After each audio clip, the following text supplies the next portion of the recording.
Hello, my name is Génesis Flores and my topic is percutaneous repair or medical treatment for secondary mitral regurgitation.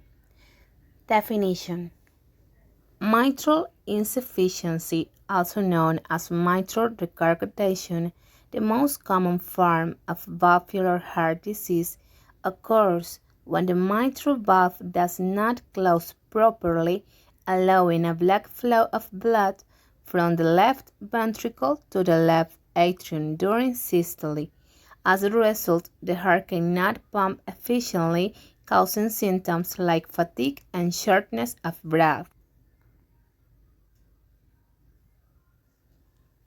Valvular heart disease, VHD, describes any abnormality of the heart valves, including the valves on the left side of the heart, mitral and aortic valves, and the valves on the right side of the heart, the tricuspid and pulmonary valves. In a normally functioning heart, valves ensure that blood flows in only one direction and at the right time. The valves act like gates that swing open to allow blood flow and then shut tightly until the next cycle begins. Valvular heart disease consists of two types of abnormalities: stenosis, where the valve does not open completely, impairing forward blood flow, and regurgitation, where the valve does not close completely, allowing reversed blood flow. Abnormal blood flow often produces atypical heart sounds known as murmurs.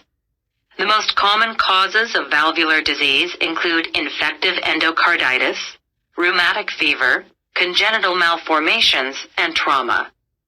Predisposing factors include hypertension, myocardial infarction, coronary artery disease, pregnancy, anemia, and infection. Treatment of valvular diseases often includes a combination of lifestyle changes, drug therapy, balloon valvuloplasty, or valve replacement surgery, depending on the severity.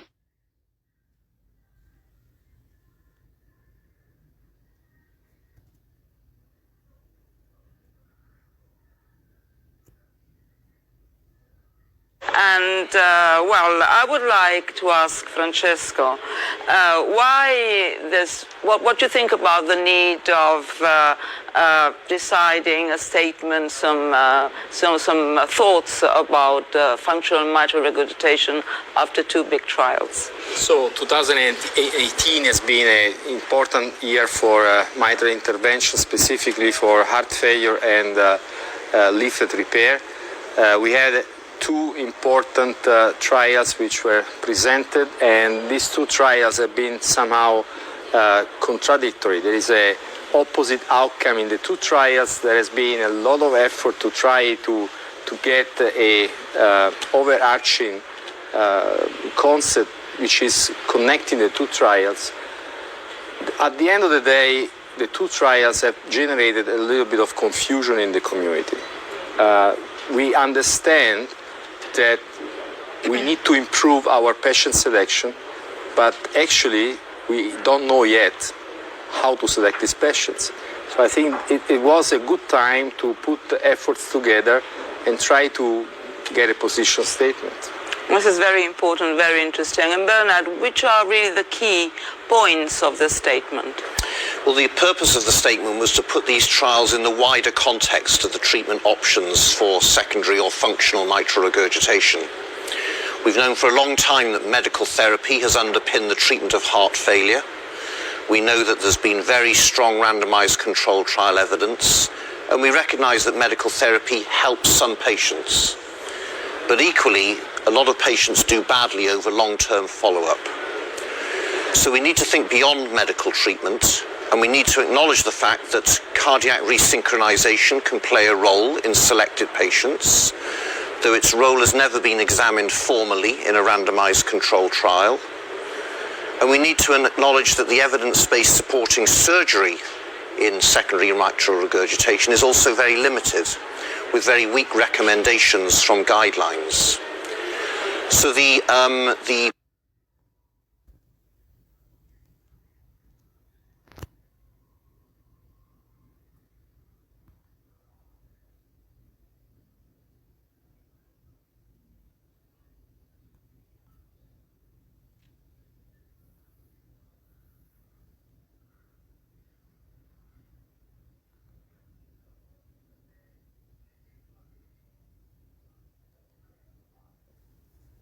Application in medicine. Prospective registry studies suggest that percutaneous mitral valve repair can reduce symptoms and improve functional capacity and quality of life in patients with secondary mitral regurgitation. However, a beneficial effect on heart clinical outcomes when percutaneous mitral valve repair is added to medical treatment has not been proved. American and European guidelines are in agreement that there is a low level of evidence to support procedures to correct mitral regurgitation in patients with secondary mitral regurgitation, and they recommend that multi-center randomized clinical trials be conducted in this patient population.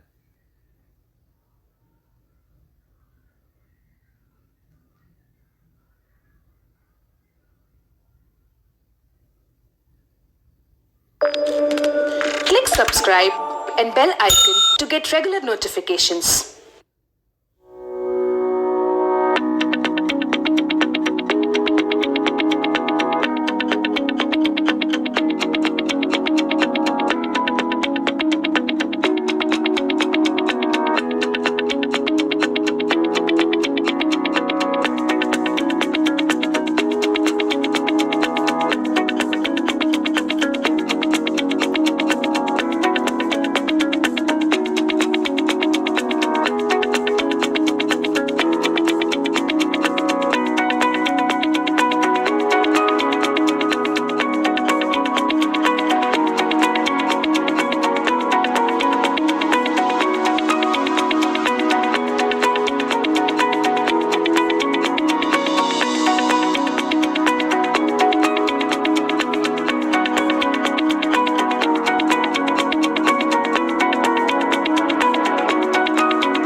So the position statement has put the Mitra France trial and the COAPT trial in the context of wider treatment. And broadly speaking, we've looked at the trials in detail. Alongside other authors and other experts from around the world, we recognise that there were important differences between the studies. Patients in COAPT had more severe mitral regurgitation and smaller left ventricles. They were already taking optimal medical treatment before randomization. And finally, the edge-to-edge repair technique in COAPT was arguably better than that in Mitra France, with more use of multiple clips and better echocardiographic outcomes at 1 year follow-up.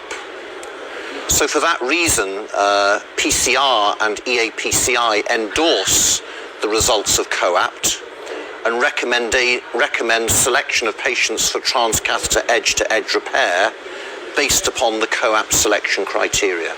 Well, this is very important. And Francesco, do you think we need to add something more, a second step to all this? Well, I think one of the main messages of COAPT trial is that it is a synergy trial.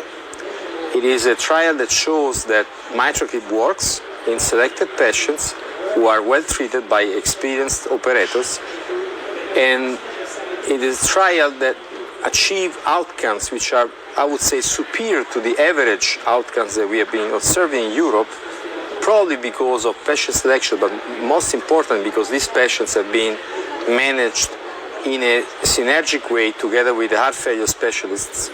So they had the best of the two worlds. So the key element, I think, for the next step will be to find a way to get more synergic rather than alternative. Till today, I would say the mitral interventions have been seen very often in Europe as like a last option for these hopeless patients. And I think mitral FR reflects somehow the trend that you use these devices like magic, like almost like an alternative to transplantation. I think we should understand that these therapies work better in the earlier stage, and only by engaging the heart failure community, the referring cardiologists, maybe even the family physicians, will be fundamental to obtain better outcomes and impact on survival of our patients.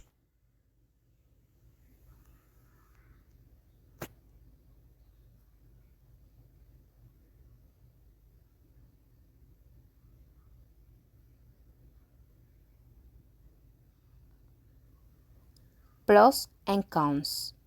First, I'm going to talk about the pros. Percutaneous procedures provide life expectancy for high-risk or inoperable patients. Valve repair is the treatment of choice in severe degenerative mitral regurgitation and offers clear advantages, especially in patients with severe mitral regurgitation.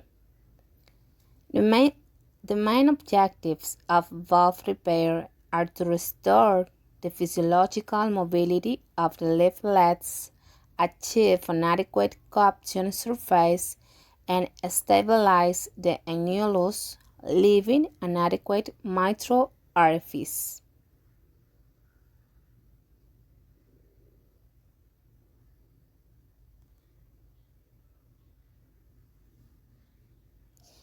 Cons. According to a trial conducted on patients from 37 trial centers in France, the rates of ischemic or hemorrhagic stroke, renal replacement therapy, and severe hemorrhage were higher in the intervention group than in the control group. Drugs such as beta blockers and ACE inhibitors can alleviate the symptoms of established heart failure, but should not be used to postpone the need for intervention.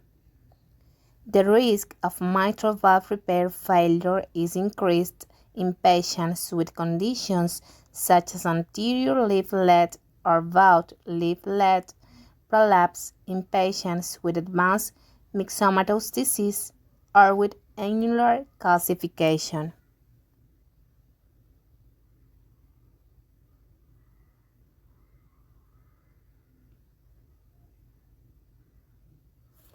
Issue applied in Ecuador. In Ecuador, cardiac pathologies are the leading cause of death. In 2018, 7,862 deaths were registered for this reason, 366 more than in 2017, when there were 7,496, according to INIC data. Mariana Mancheno turned 74, and 2 months ago she had open heart surgery in which the specialist changed and replaced 2 heart valves. They also implanted a stent since years ago she suffered a heart attack and a stroke.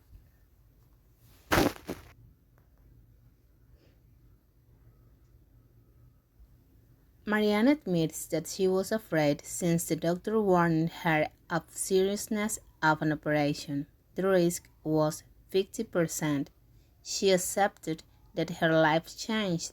Now, she no longer suffers from drowning, fatigue, shortness of breath, and carries out her activities normally.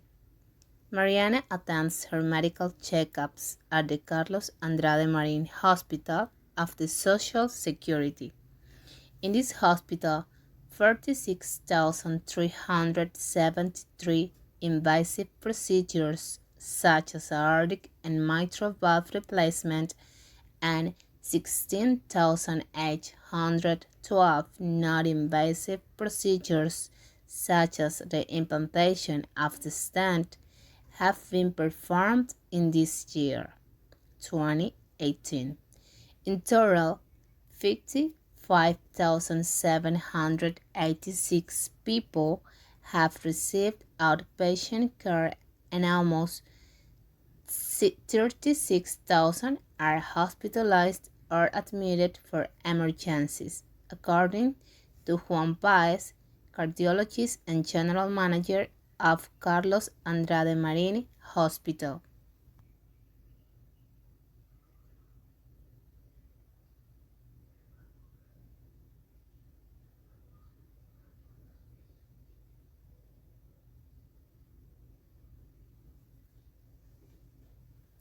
Conclusion: treatment only with drugs or with surgical intervention will depend on the case of each patient. Pharmacological treatment can be chosen in patients with good ventricular function and who, due to this treatment, remain asymptomatic or have few symptoms. Another case in which it is applied is in patients in whom the risk of surgical intervention is unacceptable. Likewise, it must be taken into account that in the case of secondary mitral regurgitation, ventricular function is usually depressed, often to a severe degree, so that surgery carries a high risk and should be considered in patients who are going to undergo surgery for coronary revascularization, or if the patient's case involves a low-risk valve repair. In these situations, the percutaneous technique is used.